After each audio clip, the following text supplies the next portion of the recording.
Alright, today we're going to be looking at Arduinos and Xbee. Now, there's not a whole lot of tutorials out there for this, so that is why I'm being the better human here and trying to put out some kind of knowledge for those people that are just getting into the field. I'm new at electronics myself. I'm a senior citizen at C++, so I'm going to be using my common language to let you understand how things work in very layman terms. Basically, these two things are Xbees. They send RF signals back and forth to each other at a great distance. Those are 900 megahertz Xbees. They can be found at sparkfun.com, and I will be putting the part list in the actual show notes. This is an Arduino. If I was a kid, I would be wanting that for Christmas. And if you're a parent, you should buy one of your kids one of these for Christmas. Now, this little guy, he is basically a seat for this. The Xbee sits on top of it and it plugs into your USB drive. That way you can program these to chatter back and forth. Next, Xbee Shield. This sits on top of the Arduino, and I'll assemble all this here in a second, and allows the Xbee to seat itself on top of the Arduino.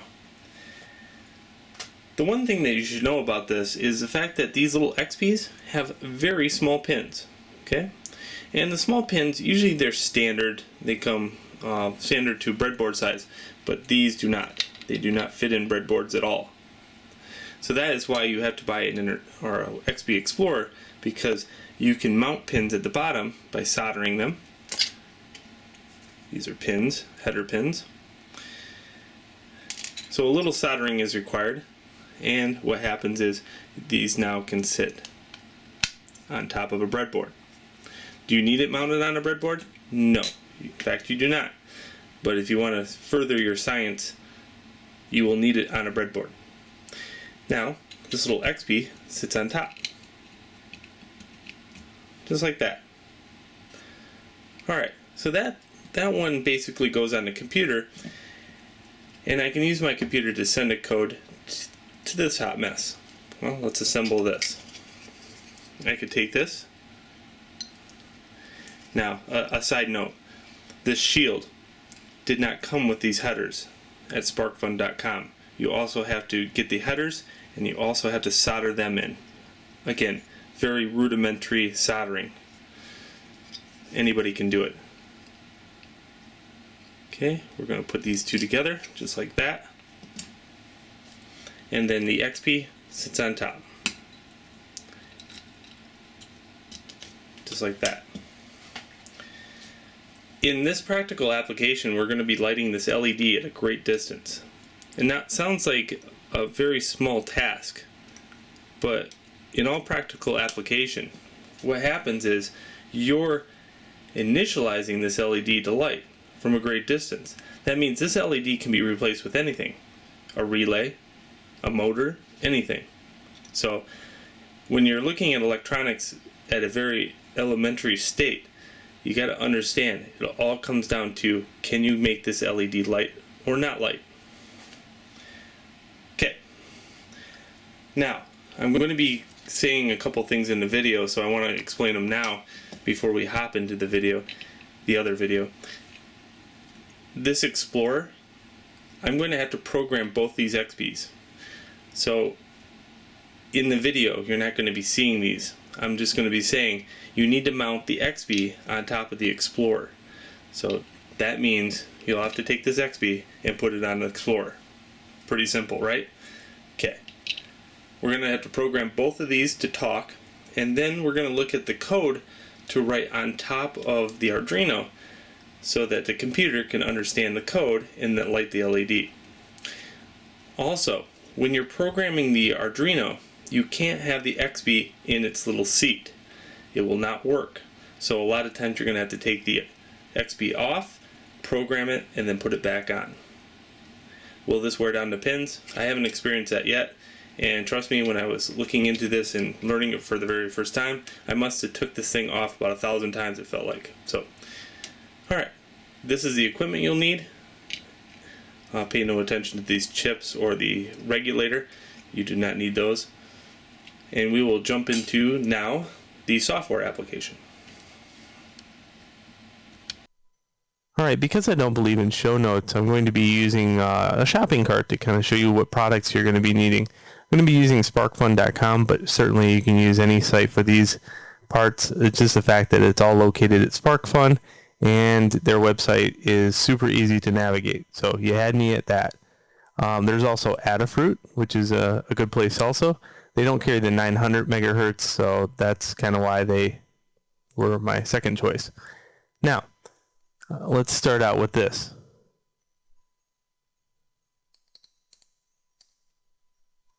The Arduino itself. So if you're new at Arduino and you're looking for an Arduino, you need the Arduino Uno if you're really new, because it really is a nice package. So, located here, the Arduino Uno, $29.95. Okay, I'll add that to cart. Incidentally, we're going to be looking at something on here as far as the picture is concerned. I want to show you what pins that we're going to be using for the LED. So if you look here, we have 13 in ground. So the short lead of the LED fits into ground, and the long lead fits into 13. I'll close that out. Okay. So I already got that in my cart. Next, Xbee. Now, if you're new and broke to electronics, you can get the Xbee wire antenna series 1, $22.95, and it'll do the exact same thing. The difference between the 900 megahertz and this one is the range. I really wanted something to go a long, long way because, you know, being a dude and all, it's the fact that you know what, the biggest, baddest thing on the planet, and I found the 900 megahertz pretty easy to set up. So that's the alternative. This is the one I bought. Xbee Pro 900 wire antenna. You'll need 2 of these. $42.95 each. Okay, back out. Next, Xbee Explorer USB. This is the little seat at which the Xbee can be programmed. Notice it does not have the headers at the bottom, so we're going to have to shop for those too, but I will need 1 of these. In the future, you should buy another one. Just saying.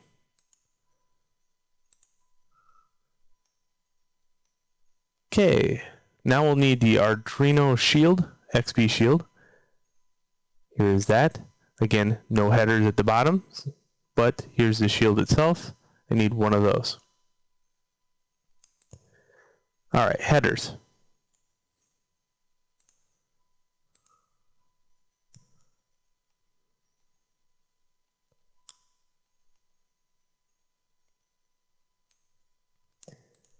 Oh, that's the right angle one. Sorry. This is a set Arduino stackable header kit. You'll need 1 of those. This fits on the shield.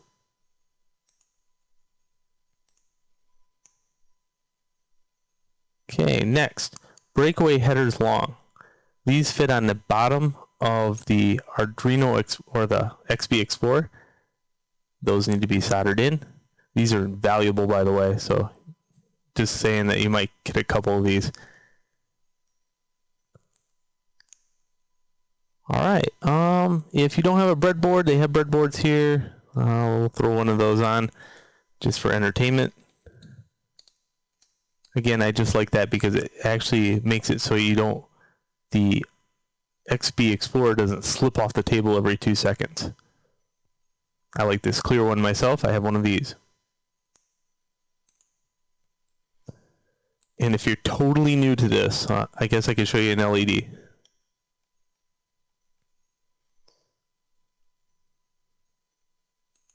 Alright, price of the shopping cart so far. To get started with RF communication, it's going to cost you $177. But these essentially are the parts that you're going to be needing for the project. Alright, now that we have our shopping cart done and over with and our parts list built, let's go on with the video. Programming the Xbees. Okay, so let's get started with this. If you type in x-ctu in Google, that's, of course, let me put that a little bit bigger so you don't go blind, x-ctu in Google, you'll come across the very first website, which is digi.com. Okay. From here, if you go to the bottom, you'll go click here to go to the download page. There we are, the download page. And I can then download the installer, save it to my hard drive.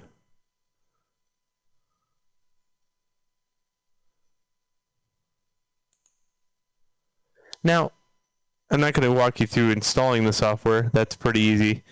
Once you install it, you have this, x-ctu. Alright, now to do this, first off, you'll need one of those USB 2.0 wires that come with many of different things on your computer in order to plug in the Xbee. If you want that on your shopping list, you should put that on your shopping list if you don't have one. I have quite a few of those laying around, so I didn't add it to my shopping list. You're going to take and you're going to put the Xbee on its seat on the Explorer. And then you're going to hit test query. Okay, and it's going to give you quite a bit of hassle at first, so what we're going to do is close out of the program and open it back up because I just stuck it on there. And this should show up, whatever COM port you're using. I'll test query. And there we go.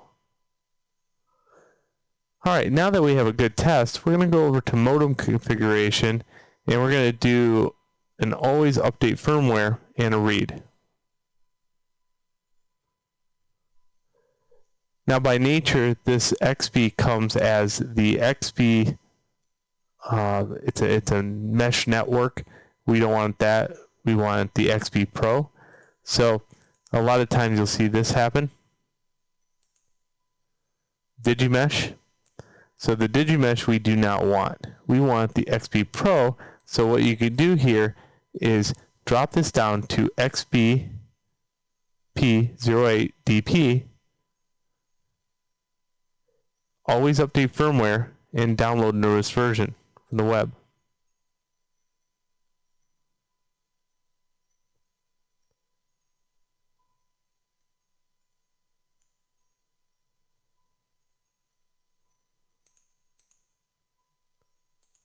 Okay, now it's going to jump again, of course. So I'll hit read.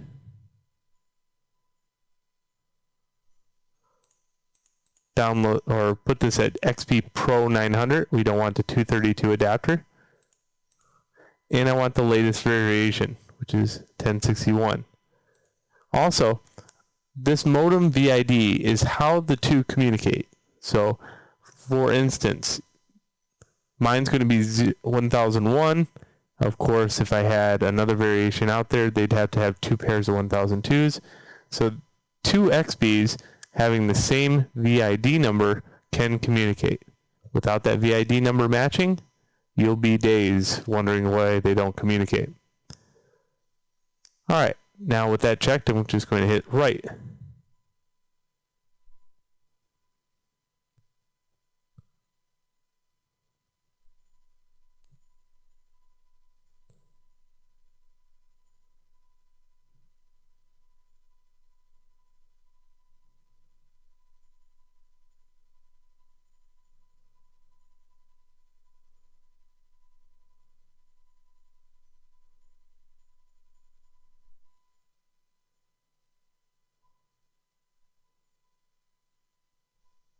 Alright, there's one Xbee down, one to go. So I'm unplugging the USB right now, unseating the unit, seating the new Xbee into place, and then plugging in the USB cord. Okay, again I'll go over to PC settings, hit test query, see that it does in fact grab onto it, and do the very same process. So in this case, I'm going to download new versions, And I think I already did this. As fact, I don't think I'll have to do this with the other Xbee, but just in case, I do it anyway. I guess they update a lot, so hey, whatever works. Okay, a little read. Again, I want the Xbee P09DP. I want Xbee Pro 900, and I want the latest variation. And again, I want to change this VID to match the other one. I'll hit right.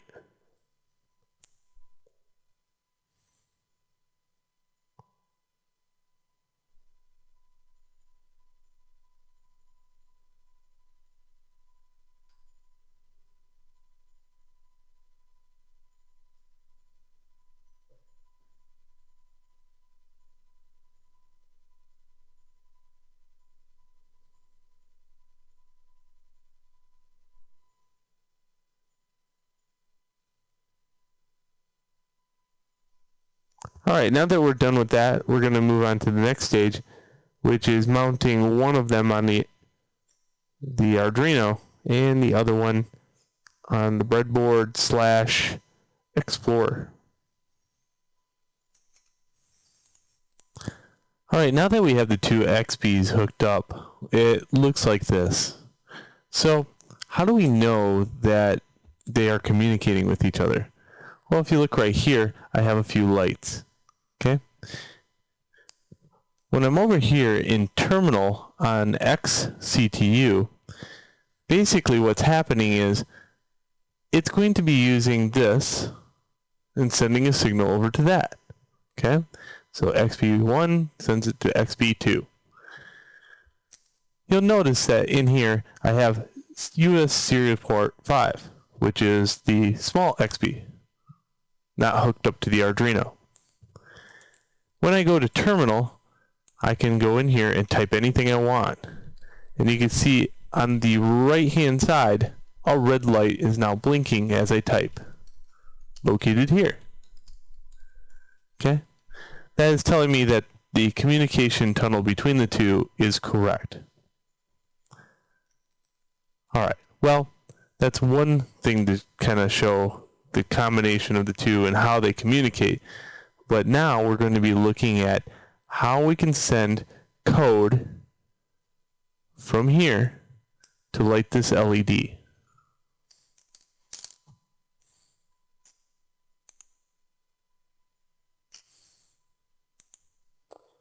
Okay, software you're going to be needing. One program that you're going to be required to have no matter what when dealing with Arduino is the Arduino program itself. So Arduino, let's go to here.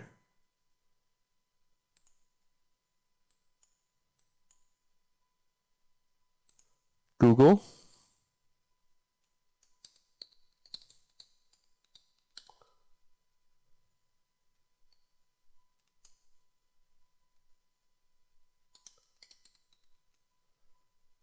Okay, and then we're going to go over to arduino.cc, go to the download section, and then we're going to download it for Mac or Windows. I would highly suggest Windows right now because, again, the other program, XCTU, only runs in Windows. But once we get everything programmed, it doesn't really matter if you're running Mac or Windows. It's all the same because you got the code on the actual thing itself. Then you can use like a terminal program if you really wanted to. We'll get into that later, but for right now, just know that to set these up, you should probably have a Windows machine. Okay, well, when you download that, you can put it anywhere on your hard drive that you want. I put mine in Program 86, Arduino, and Arduino.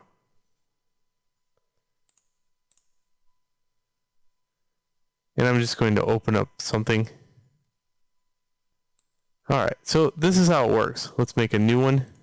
And first off, we have to write some code. We have to write this code. Okay, it's not that much. So what I'm going to do is copy and paste it over and talk you through it as I do it. So the first section of code is this. we have to declare some things. We have to declare that my data, and we have to declare an LED pin. Again, the LED pin is 13, so that's where we're going to get started. Okay, after we declare those, we have a setup to do. Setup looks like this. 9600. Now later on, you will probably want a bigger baud rate, but for right now, beginning out, 9600 is really good because you can at least see the code fly and understand what's going on. So 9600 is good.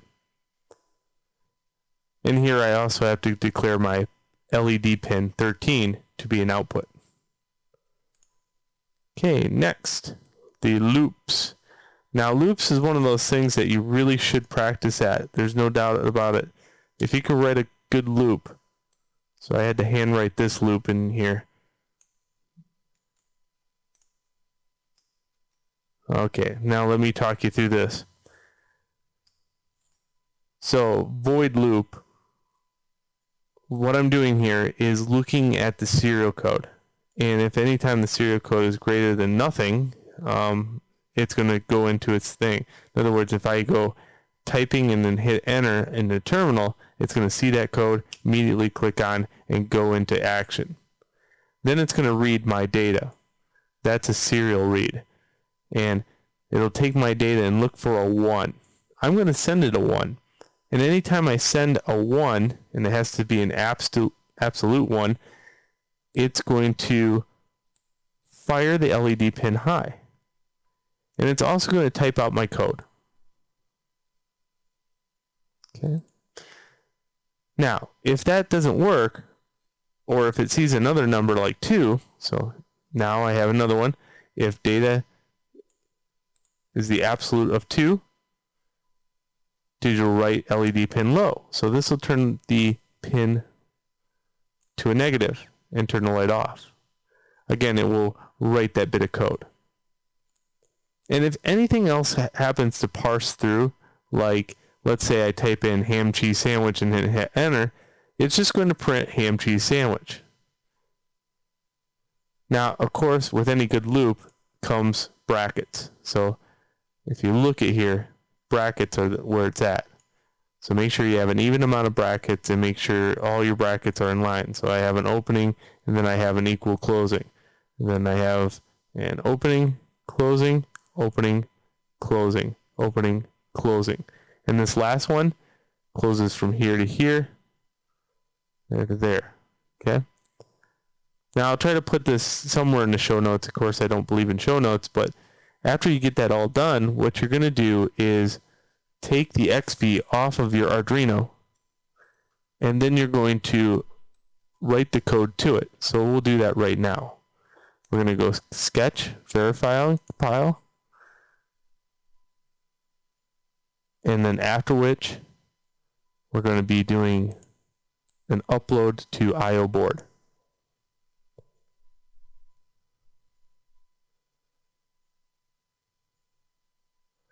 Now we can set the Xbee back onto its seat.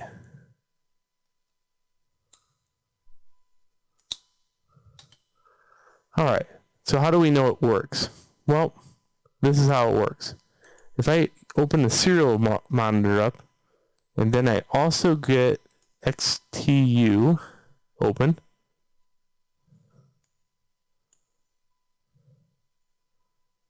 now I think I have it open twice, so you can't have that. You can only have it open once. Now I'll plug in back my Xbee Explorer into the USB.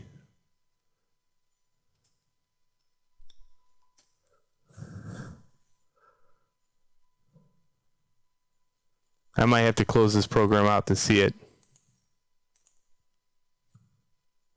Perfect. So basically what happens is here is I have my Xbee Explorer on COM5. And I have my Arduino on COM3. Here's COM3 open. Here's COM5 open. Okay? That means in terminal, I should be able to type in something like hello, and instantly it pops over to COM3. Now, how is that traveling? Wirelessly, of course.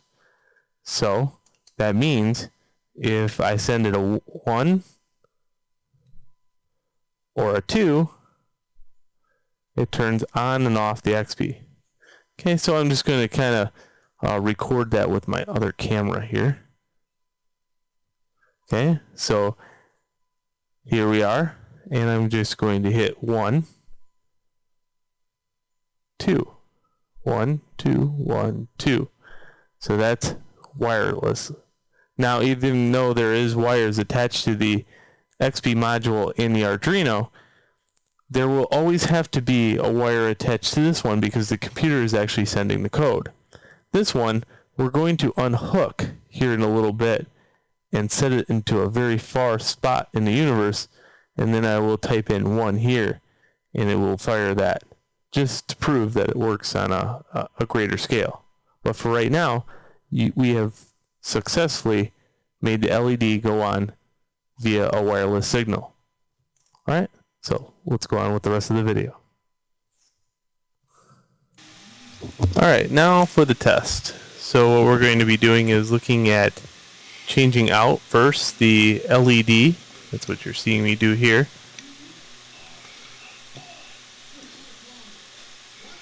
Again, we're putting the long part of the LED into 13 and the short into the ground pin next to it.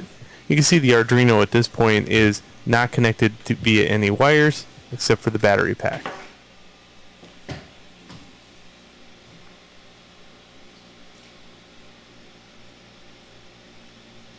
We'll give it a little test. 1, 2, 1, 2, 1, 2. Just to make sure it's working. With my laptop. And then we're going to take it off to the backyard. Of course, carrying a camera. And the small little device is not working, so yep. There we go.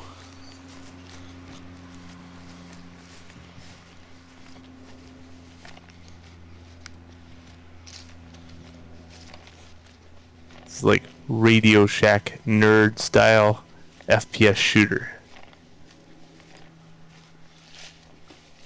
Alright, we're going to just put it up on here on the top of this shed.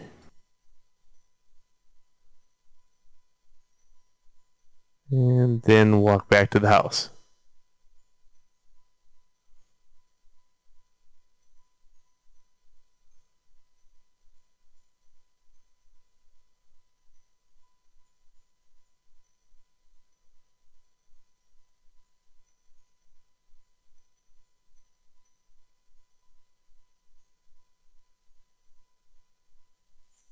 Alright, so it's dark outside, but I have to turn out the lights on the inside of the home just so you can see the actual light. So let's do that.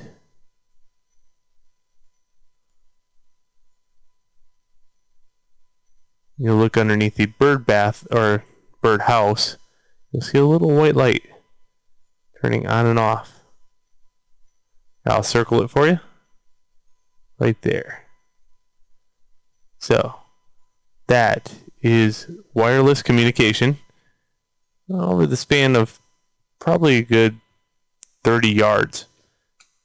Okay, and it could go higher than that.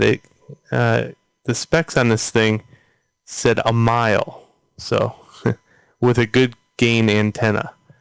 But right now I just have the wired antenna. So that concludes my little mission of showing you the Arduino with Xbee.